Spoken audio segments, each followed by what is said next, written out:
अवस्थापना में औद्योगिक विकास से नरेंद्र भूषण जी, औद्योगिक विकास और इन्वेस्ट यूपी से जुड़े हुए हमारे सभी अधिकारीगण, प्रदेश के हमारे निवेशकर्ता, हमारे उद्यमीगण और नवनियुक्त मुख्यमंत्री उद्यमी मित्र योजना के अंतर्गत आज नियुक्ति पत्र प्राप्त करने वाले सभी हमारे युवा साथियों, मैं आप सबका आज के इस समारोह में हृदय से अभिनंदन करता हूं।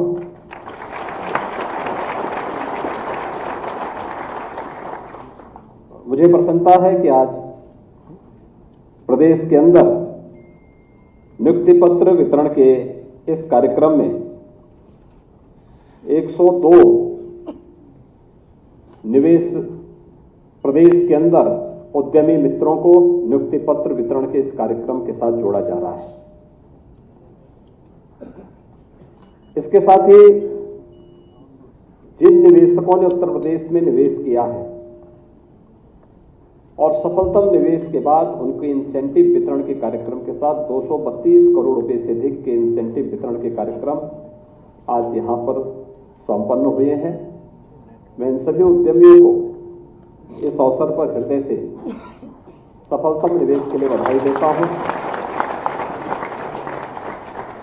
प्रदेश के अंदर सफलतापूर्वक चयनित मुख्यमंत्री उद्यमी मित्र योजना के अपने युवा साथियों का मैं हृदय से अभिनंदन करते हुए नियुक्ति के लिए उन्हें बधाई देता हूं, उनके परिजनों को बधाई देता हूं। ये हमारे 100 से अधिक जो उद्यमी मित्र आज यहां पर चयनित हुए हैं, मैं आज उन सबको इस बात के लिए आश्वस्त करने के लिए यहां पे बुलाया हूं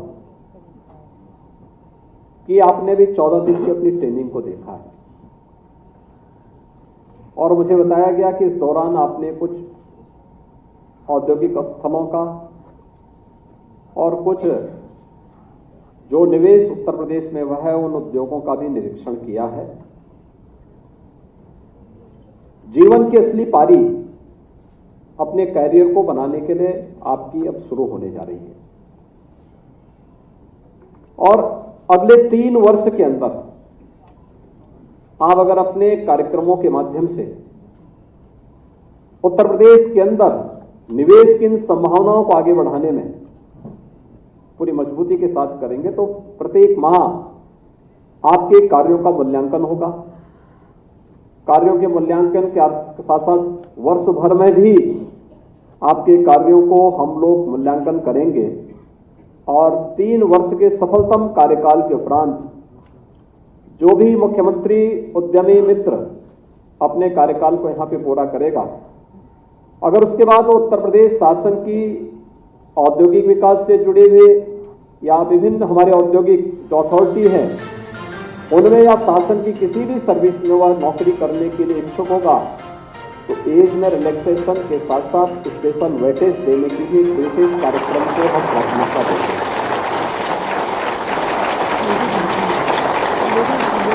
मेरे लिए यह इसलिए महत्वपूर्ण है क्योंकि आज के दिन पर उत्तर प्रदेश में आपकी बड़ी भूमिका होगी। आदरणीय प्रधानमंत्री जी के विजन के अनुरूप उत्तर प्रदेश को देश की नंबर 1 की अर्थव्यवस्था बनाने में आपका एक बहुत महत्वपूर्ण रोल होगा। ईज ऑफ डूइंग बिजनेस के लक्ष्य को प्राप्त करने के लिए ये केवल एक वाक्य न बने, ये केवल एक सेंटेंस न हो, बल्कि जमीनी धरातल पर हम उसको व्यावहारिक स्वरूप भी प्रदान कर सकें। इस दृष्टि से आपकी एक बहुत बड़ी भूमिका होगी और इस दौरान आपको देखना होगा कि कहीं भी आपके ऊपर कोई उंगली उठाने का अवसर न प्राप्त हो। आपकी प्राथमिकता स्टेट होना चाहिए, उत्तर प्रदेश की 25 करोड़ जनता होनी चाहिए और जो विराट लक्ष्य है कि $1 ट्रिलियन की इकोनॉमी बनने के लिए उत्तर प्रदेश को देश की सबसे बड़ी अर्थव्यवस्था के रूप में पहले स्थापित करना है। और अगले 5 वर्ष के अंदर इस लक्ष्य को प्राप्त करने में अगर हमें सफलता प्राप्त होती है तो उत्तर प्रदेश को $1 ट्रिलियन की इकोनॉमी बनाने में कोई ताकत रोक नहीं सकती।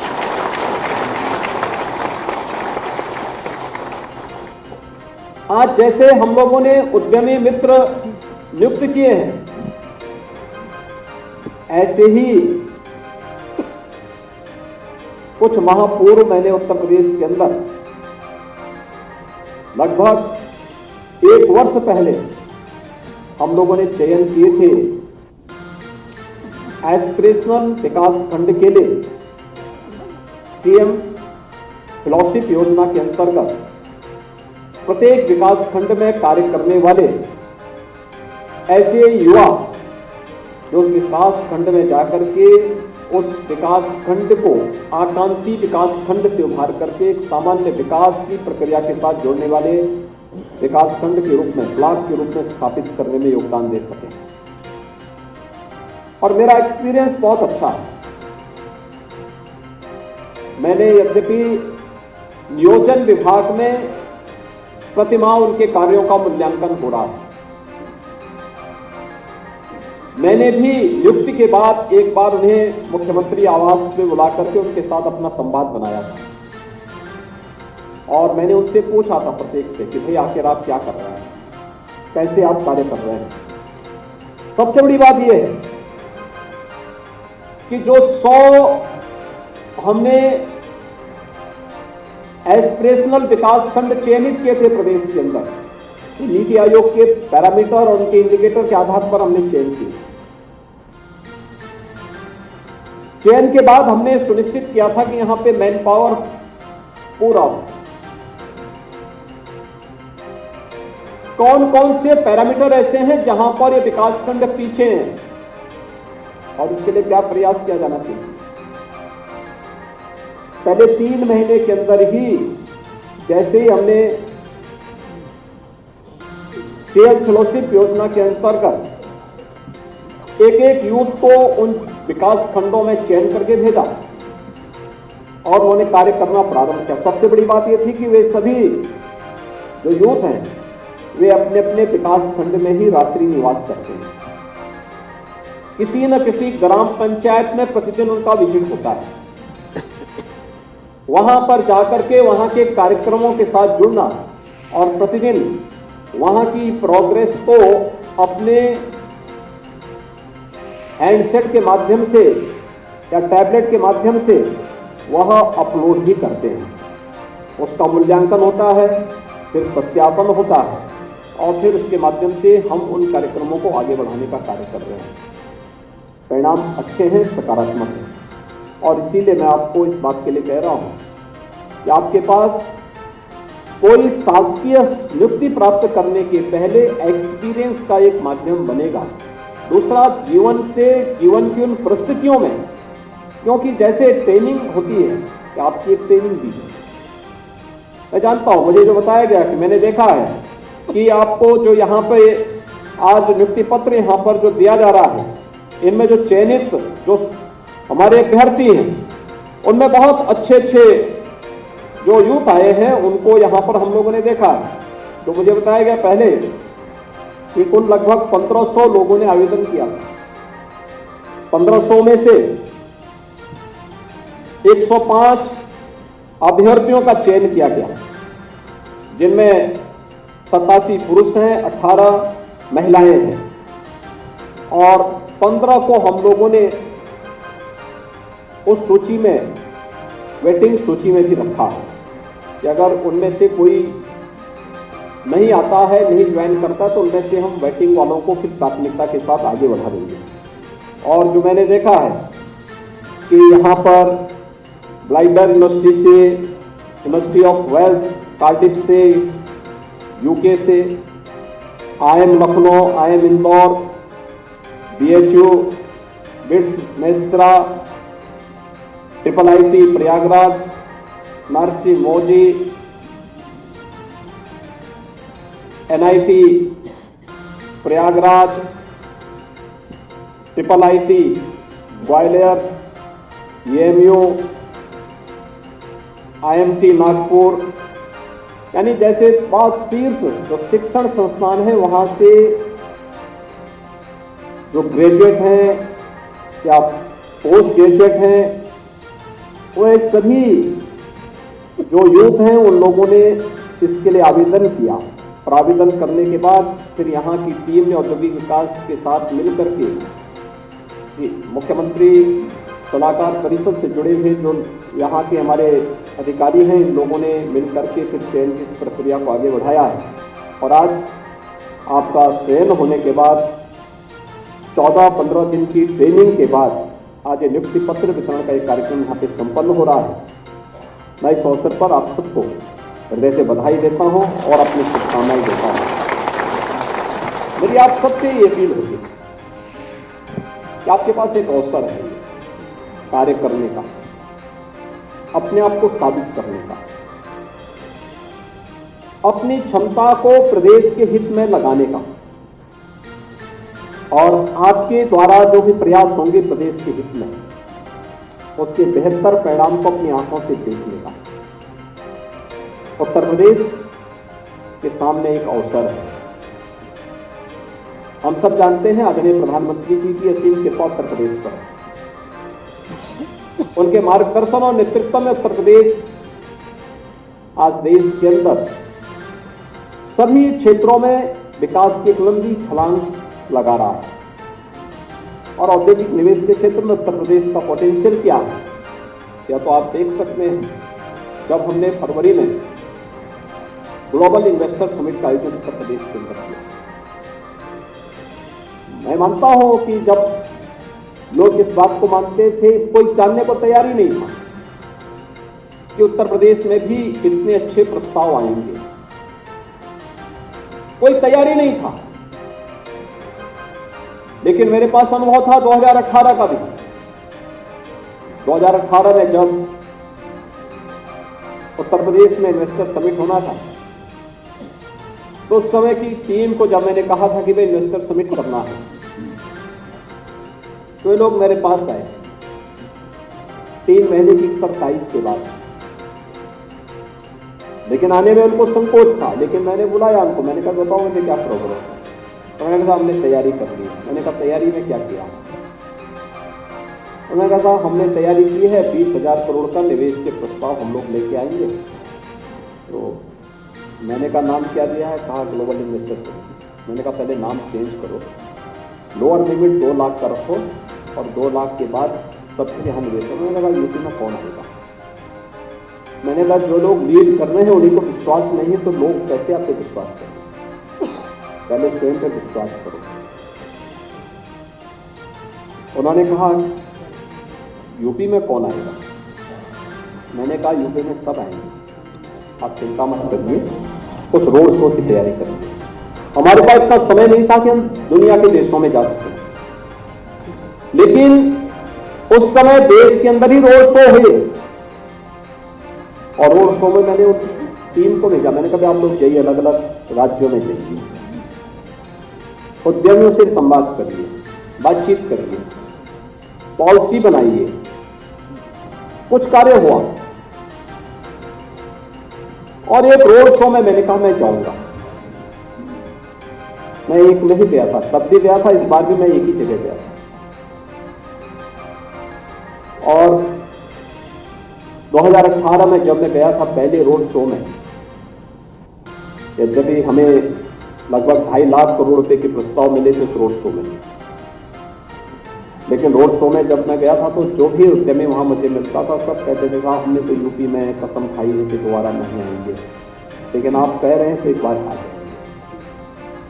यानी यूपी की का परसेप्शन किस प्रकार का बना के रखा हुआ, किस प्रकार की नकारात्मकता, वह नकारात्मकता जब तक नकारात्मकता रहेगी तब तक किसी लक्ष्य को नहीं प्राप्त किया जा सकता।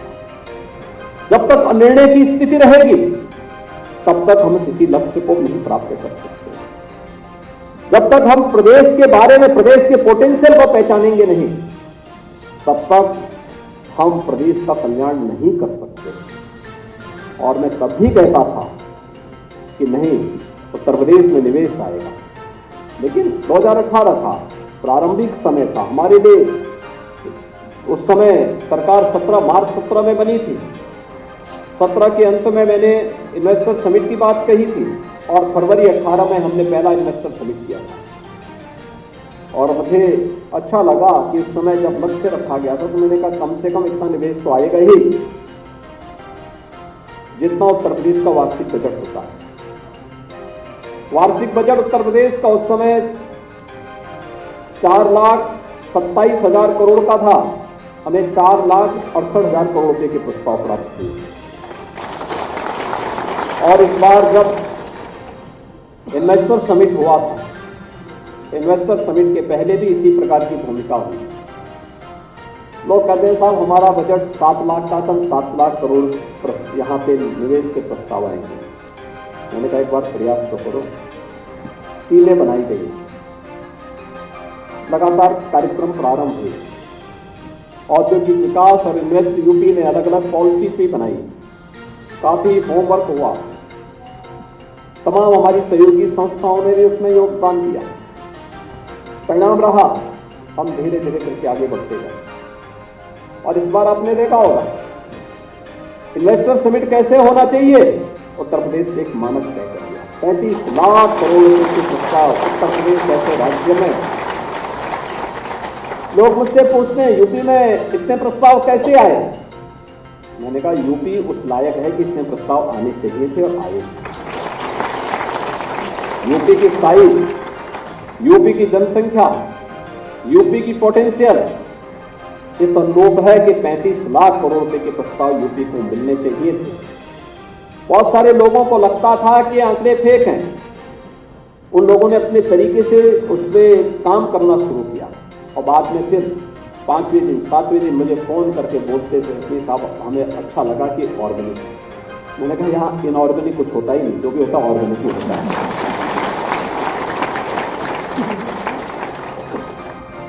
अब हम लोग उसे ग्राउंड ब्रेकिंग कराने की कार्रवाई भी प्रारंभ कर दी है। लेकिन इसमें इन्वेस्ट यूपी को रिफॉर्म के दौर से गुजरना पड़ेगा। औद्योगिक विकास में और भी रिफॉर्म करने पड़ेंगे। हमें हर महीने अपने उद्यमियों के साथ संवाद बनाना पड़ेगा। देश और दुनिया के हर एक उद्यमी के साथ हमारा एक मित्रवत संवाद होना चाहिए। और इस प्रदेश के अंदर आने वाले जितने भी उद्यमी होंगे, निवेश के हर प्रस्ताव को हम जमीनी धरातल पर उतार सकें, इसके लिए हम लोगों ने टेक्नोलॉजी का उपयोग किया। निवेश सारथी बनाया, निवेश मित्र बनाया, इंसेंटिव मॉनिटरिंग के लिए भी एक सिस्टम यहां पर तैयार किया गया है। लेकिन केवल सॉफ्टवेयर बनाने से नहीं काम चलेगा, उसको प्रभावी ढंग से जमीनी धरातल पर दिखना भी चाहिए उसका परिणाम। जैसे आज इंसेंटिव वितरण 232 करोड़ रुपए के इंसेंटिव वितरण उद्यमियों को आज यहां पर किसी उद्यमी को कार्यालय के चक्कर में लगाना पड़ेगा। छोटी छोटी बातों के लिए हमें रिफॉर्म करने की तैयारी करनी चाहिए। जो ईज ऑफ डूइंग बिजनेस के मार्ग में बाधक है, उसमें हमें कहीं ना कहीं रिफॉर्म करने की तैयारी करनी चाहिए। चाहे वे राजस्व से जुड़े हुए मामले हों, चाहे वह पॉल्यूशन से जुड़े हुए मामले हों। अब ये डे टू डे से जुड़े हुए उन मामलों का समाधान होना चाहिए और उस दिशा में बेहतर प्रयास को आगे बढ़ाने की दिशा में विगत 6 वर्ष के अंदर जो कदम उठाए गए हैं, आज उसके परिणाम हम सबके सामने हैं।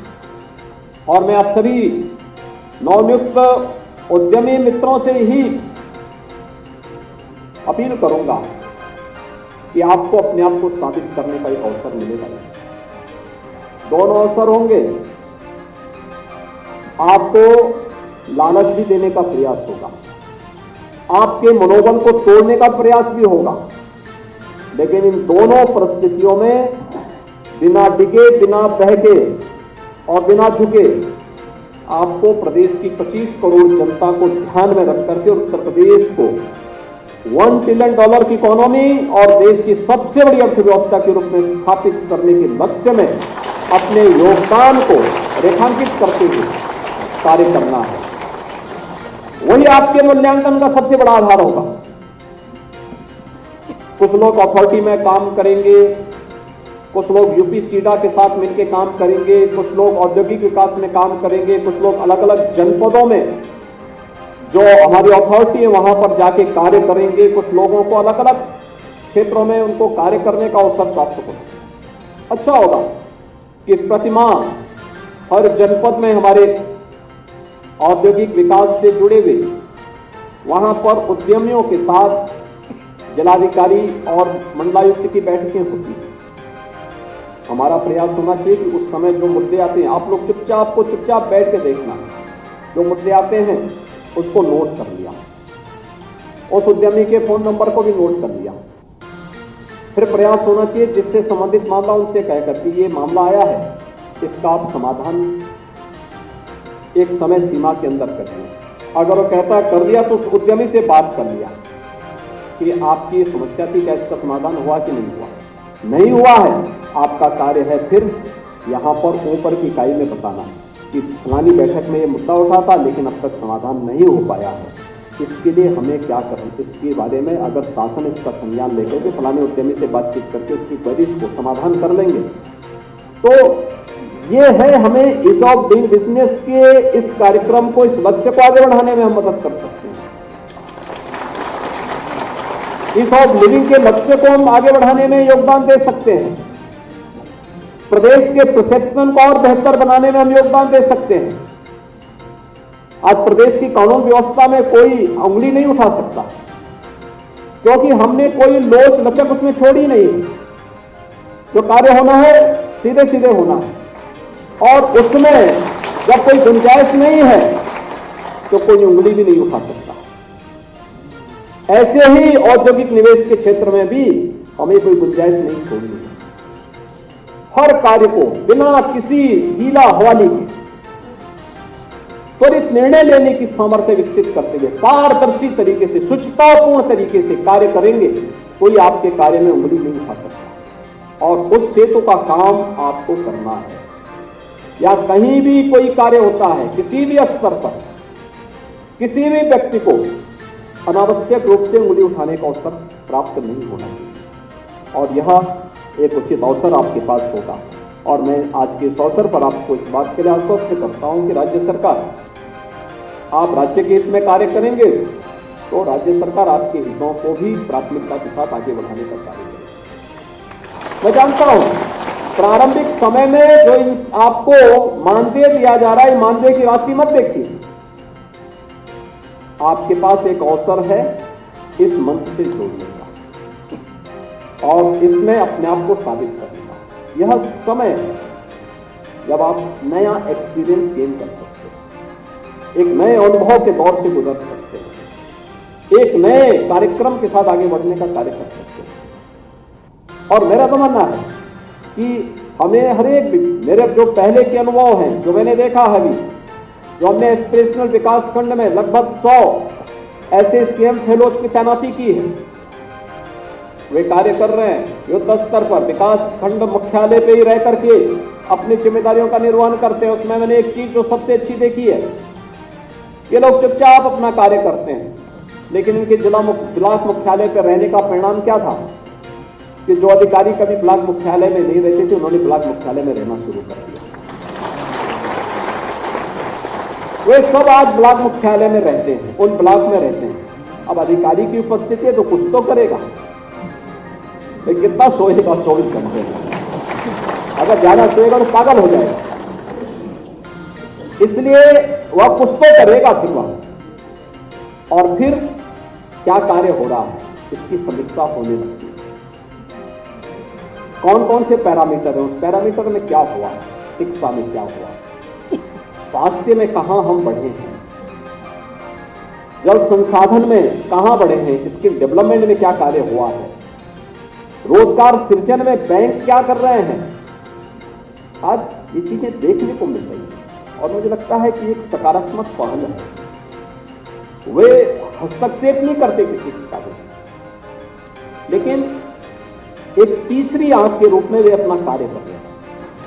और यही कार्य उद्यमी मित्रों को भी अपने अपने क्षेत्र में करना होगा।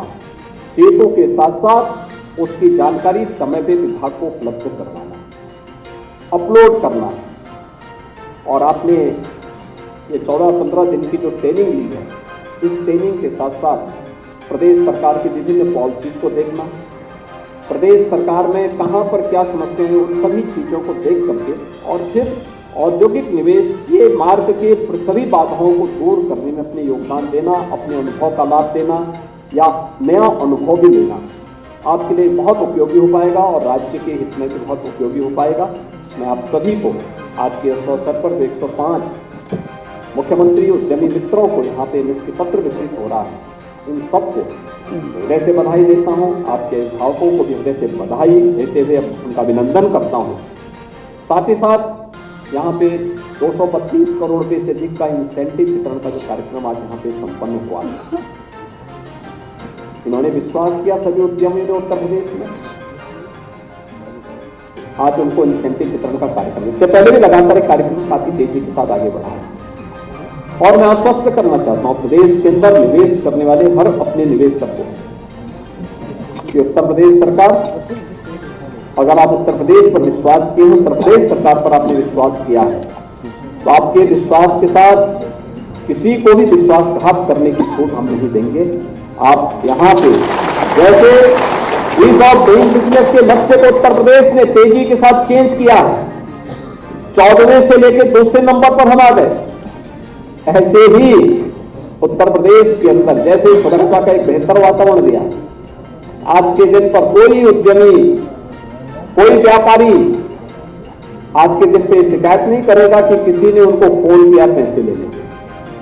यानी अब तो कोई आप लोगों से कोई राजनीतिक चंदा भी चुनाव में नहीं मांगता होगा, यानी नहीं मांगता होगा, कोई नहीं मांगता। ये नया उत्तर प्रदेश है और मुझे लगता है ये उत्तर प्रदेश में ही होता है जहां किसी व्यापारी या किसी उद्यमी से कोई गुंडा तो दूर, कोई व्यक्ति चुनाव में भी कोई सहयोग नहीं मांगता है। और यह एक नया चेंज है क्योंकि उत्तर प्रदेश का हर व्यक्ति उत्तर प्रदेश के विकास के लिए पूरी प्रतिबद्धता के साथ योगदान देना चाहता है। ये उत्तर प्रदेश के नागरिकों के मन में भाव आया है कि नहीं, जो हुआ उसको भूल जाओ, अब हमें नए सिरे से उत्तर प्रदेश को बनाना है। और ये नए उत्तर प्रदेश को बनाने की प्रक्रिया है, कोई भी दल हो, कोई भी व्यक्ति हो, किसी भी पार्टी का हो, लेकिन आज के दिन पर ये जो चेंज आया है तो उसका उत्तर प्रदेश के प्रति योगदान के रूप में आप मान सकते हैं। और मैं आपको आश्वस्त करता हूं कि उत्तर प्रदेश में यह चेंज आपको निरंतर लाभ देगा। इसलिए अधिक से अधिक निवेश उत्तर प्रदेश में करिए, रोजगार का सृजन करिए और सीएसआर की निधि का उपयोग उत्तर प्रदेश में ही करिए, क्योंकि यह आपके लिए महत्वपूर्ण होगा। हर इंडस्ट्री अपने साथ किसी एक इंस्टीट्यूशन को जरूर जोड़े। आपकी रिक्वायरमेंट क्या है, उसके अनुरूप स्किल डेवलपमेंट के कार्य के साथ यहां के यूथ को जोड़िए। ये यूथ जो हमारी सबसे बड़ी ताकत है, एमएसएमई का इतना बड़ा बेस हमारे पास है, कहां जाएगा। हमने टाटा के साथ अभी एक एमओयू किया है, वो हमारे 150 आईटीआई को बेहतरीन आईटीआई के रूप में न्यू एज कोर्सेज के साथ जोड़ने के कार्यक्रम के साथ आगे बढ़ रहा है। और मैं सभी इंडस्ट्री से कहूंगा कि वे किसी न किसी इंस्टीट्यूशन को जोड़े, इंस्टीट्यूशन से जुड़े हुए लोगों को अपने व्यावहारिक ट्रेनिंग दिलाए। हमने सीएम इंटर्नशिप की स्कीम भी जोड़ी निकाली है। इस स्कीम के अंतर्गत अगर आप अपने यहां किसी अनस्किल्ड मैन पावर को रखते हैं, उसकी ट्रेनिंग करवाते हैं, इंटर्नशिप स्कीम के अंतर्गत आधा पैसा राज्य सरकार आपको देगी, आधा पैसा मानदेय के रूप में आप उनको दीजिए। उसको कार्य मिलेगा, एक निश्चित पीरियड तक वो कार्य करेगा, उसके बाद कहीं ना कहीं उसका समायोजन और आधा पैसा राज्य सरकार आपको देगी। और मुझे लगता है ये बड़ा प्रयास होगा उत्तर प्रदेश के अंदर अगले एक वर्ष के अंदर 7.5 लाख नौजवानों को हमें इस स्कीम के साथ जोड़ने का कार्य हमने तय किया है। एक बड़ा अभियान होगा। और उत्तर प्रदेश के अंदर जैसे बेसिक शिक्षा में, उत्तर प्रदेश तो शिक्षा का केंद्र बिंदु रहा है देश का, बेसिक शिक्षा में 1,33,000 विद्यालयों का ऑपरेशन कायाकल्प के अंतर्गत हम लोगों ने अच्छा इंफ्रास्ट्रक्चर तैयार किया है। आज से 6 वर्ष पहले बेसिक शिक्षा परिषद के हमारे स्कूल ऐसे लगते थे जैसे कोई बंजर खाना हो, पेड़ उगे रहते थे, धूल से पट्टी होती थी, टॉयलेट नहीं होते थे, बच्चे जमीन पर बैठते थे, कच्चा फर्श में बैठते थे, कोई फर्नीचर नहीं, लाइब्रेरी की बात की तो कल्पना ही नहीं की जा सकती थी। लेकिन आज इन 1,33,000 विद्यालयों में अच्छा फ्लोर है, फर्नीचर है, बालक और बालिकाओं के अलग अलग टॉयलेट है, पेयजल की व्यवस्था है, लाइब्रेरी है, स्मार्ट क्लास है, डिजिटल लाइब्रेरी को डिजिटल लाइब्रेरी के साथ जोड़ने का कार्य किया गया है और वहां पर बेहतरीन अन्य सुविधाओं को देने का कार्य हुआ है। इसमें विभाग के साथ साथ विभिन्न जनप्रतिनिधियों और समाज के योगदान से सब कार्य हुआ है। अगर उत्तर प्रदेश का हर उद्यमी ऐसे ही कुछ संस्थान को कुछ कार्यक्रमों के साथ जोड़ लें या स्वास्थ्य के क्षेत्र में, हम ग्रामीण क्षेत्र में इस बात के लिए चिल्लाते हैं कि चिकित्सक नहीं है,